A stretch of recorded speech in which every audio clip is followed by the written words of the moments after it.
going on, vinyl community? Welcome to another video with the Record Spinner. In today's video, I'm going to be discussing 5 essential audiophile reissue labels. With the interest of vinyl catching on to more people with time, many labels are reissuing their own rosters releases back onto vinyl for the buying market. Some labels do reissues justice by using exceptional mastering engineers, pressing plants, and source materials. Some just get it mastered from a CD and the result isn't so positive. However, there are some labels where their mission is to provide the best possible pressing of an album that they can provide to buyers. It's targeted to the audiophiles, ones who can appreciate the warmth and dynamics of analog recordings. And some of these releases can sometimes outweigh original pressings and improve upon them. So I figured I would do this video to shine a light on those labels that I feel are doing a great job with providing top quality pressings in today's market. So enough of the chit chat, let's jump into what this video is all about. First up is Mobile Fidelity Sound Lab. This label is the one that got the ball rolling for audiophile-based labels as far back as the late 70s. The obvious indicator of a MoFi pressing is the band on top of the cover with the italicized original master recording. Now, MoFi's big shtick when they started was half-speed mastering. They weren't exactly the first to utilize it, but they refined it with time and they used it as a sort of marketing selling point. They solely use original master tapes, so they are fully analog. Their pressings are done at RTI, which is one of the best vinyl pressing plants in the country. In terms of their mastering engineers, they usually have ones that work within-house for the company, such as Craig Wunderlich and Rob Loverty. In terms of advancements with vinyl products, they started doing 2 LP 45 RPM releases, which takes single albums and spreads them over 2 LPs, and it makes for a stellar listening experience. They also started the Silver Label series, which is kind of like a budget type of series, pressed on standard weight vinyl, using secondary sources, whether it's a tape copy or maybe digital, and sold for a cheaper price. And then in 2016, a big boom of activity came from MoFi when they launched their new platform, which was the UltraDisc One Step, which eliminates some steps in the vinyl manufacturing process in order to deliver a much more detailed sound. They come in the form of box sets, and they are quite limited. I don't have any myself, but I would love to hear one of them at some point. And then they started their own line of electronics with turntables, cartridges, phono amps, and other products. So this is a company that has evolved into bigger things in the 21st century. And if there is an album that you particularly love and MoFi happened to do a release of it, definitely try to seek it. It's worth checking out for yourself. Next up is Analog Productions. This label is the brainchild of Chad Kasem, who is also the founder of the online retailer Acoustic Sounds. Chad's mission with this label was to reissue albums where original pressings were hard to come by, and it basically evolved to where labels were licensing their stuff to Analog Productions. Labels such as Blue Note, Columbia, and Fantasy. They've also embarked on ambitious projects where they reissued artists' entire catalog, such as The Doors, Creedence Clearwater Revival, and the Beach Boys. Personally, myself, I have slowly but surely been getting the Beach Boys Analog Productions reissues, and if there is a quality product that money could buy, it's these reissues. They sound absolutely beautiful, and they just look great too. They come in these nice glossy tip-on style jackets. It's just quality to the nines. It's absolutely gorgeous. Now, they work solely with analog tape sources, or sometimes the best possible sources, and they work with the best mastering engineers such as Steve Hoffman, Kevin Gray, and Ryan K. Smith. They get their records pressed exclusively at Quality Record Pressings, which is also founded by Chad, and it is one of the premier vinyl pressing plants in North America. They are tied with RTI for being the best in the pressing game. Analog Productions has also done various other types of releases other than standard reissues. They've done 2 LP 45 RPM reissues, 45 RPM box set releases, SACD and such.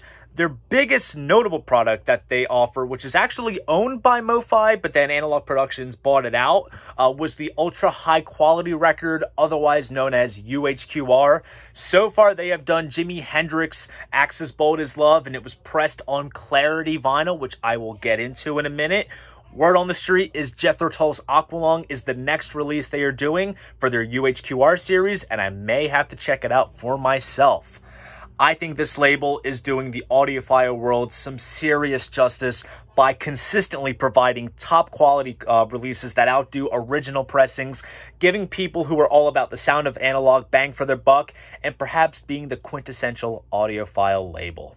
Next up is Classic Records. Classic Records was started by Michael Hobson in 1994, initially licensing titles from RCA Living Stereo and Verve. They are another all-analog company that works exclusively with original master tapes, and they master their releases on their own custom-built tube-based mastering system. They've also done artist catalogs that were quite reputable, such as Led Zeppelin and The Who. Their go-to mastering engineers were Bernie Grundman and Chris Bellman. And in regards to pressing plants, they were getting a lot of their early stuff done at RTI, but then they moved to Bill Smith Custom Records, where they were able to experiment with different vinyl formulations, which they innovated, such as Qui-X SPV and Clarity Vinyl, which is vinyl at its purest state, before they include the additives that make it black, so it appears to have a translucent gray color. Clarity Vinyl also gave way to several 4LP 45 RPM single-sided box set releases of albums such as Jethro Tull's Aqualung and the early Peter Gabriel solo catalog. These are perhaps hands down the best sounding versions of these respected albums. And because of these different types of vinyl formulations, especially Clarity Vinyl, which cannot be put through an automatic pressing process, Classic Records was starting to get their releases done handmade. So considering the amount of care and attention to detail, these releases can fetch pretty pennies. However, they did a few reissues of their older releases on more so standard weight vinyl, which were more affordable. And perhaps the crowning jewel of the entire Classic Records catalog is the Led Zeppelin Roadcase box set, which brought together all their studio albums along with The Song Remains the Same, all pressed on single-sided 45 RPM records, totaling at around 48 LPs, and it commands upwards to 5 figures. Aside from vinyl, they also did some 24 karat gold CDs and some high-res DVD audio releases. In 2010, their assets were purchased by Acoustic Sounds, and Analog Productions took on the Clarity vinyl formulation for their UHQR series. Next up is Music on Vinyl. Music on Vinyl is a label based in the Netherlands that puts out very nice high-quality reissues of various artists of various genres, primarily ones that have control over their catalog and how it's represented, such as Dream Theater, Alice Cooper, Yes, and many others. Now, it is safe to say that this particular label works with digital sources, but even if so, their pressings sound absolutely fantastic with lots of crisp and detail. So it just goes to show that it doesn't necessarily matter what was used. What matters is how it is done. Now, this label is kind of like Analog Productions in regards to where they get their records pressed at, and that is their very own pressing plant, Record Industry, which in my opinion reigns as one of the best pressing plants in the world. Record Industry also offers in-house mastering services, so any release that Music on Vinyl has put out is mastered right at the pressing plant, perhaps by in-house mastering engineers, since no names have been disclosed as to who masters their releases. Now, what makes Music on Vinyl rather unique is that aside from having the regular buying public in mind, they also are considering the vinyl variant collectors. So what they'll do is they'll do a standard black vinyl version of a release for the mass buying public, and then they will do a limited colored version. One record that I'll show is my copy of Dream Theater's first album, When Dream and Day Unite. It's limited to 3,000 copies, and I have copy number 997 right there. And this comes pressed on very nice, vibrant red vinyl. So for those that are into cool colored variants and appreciate the collectability aspect with colored vinyl and limited pressings, Music on Vinyl is a label that they may definitely gravitate towards. Last but certainly not least is a bit of a controversial pick, and that is Friday Music.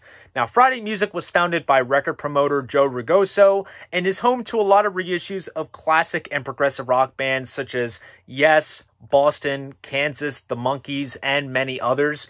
They do both vinyl reissues as well as CD releases, and early on they were getting their stuff pressed over at Rainbow Records, but recently started getting their stuff pressed at RTI.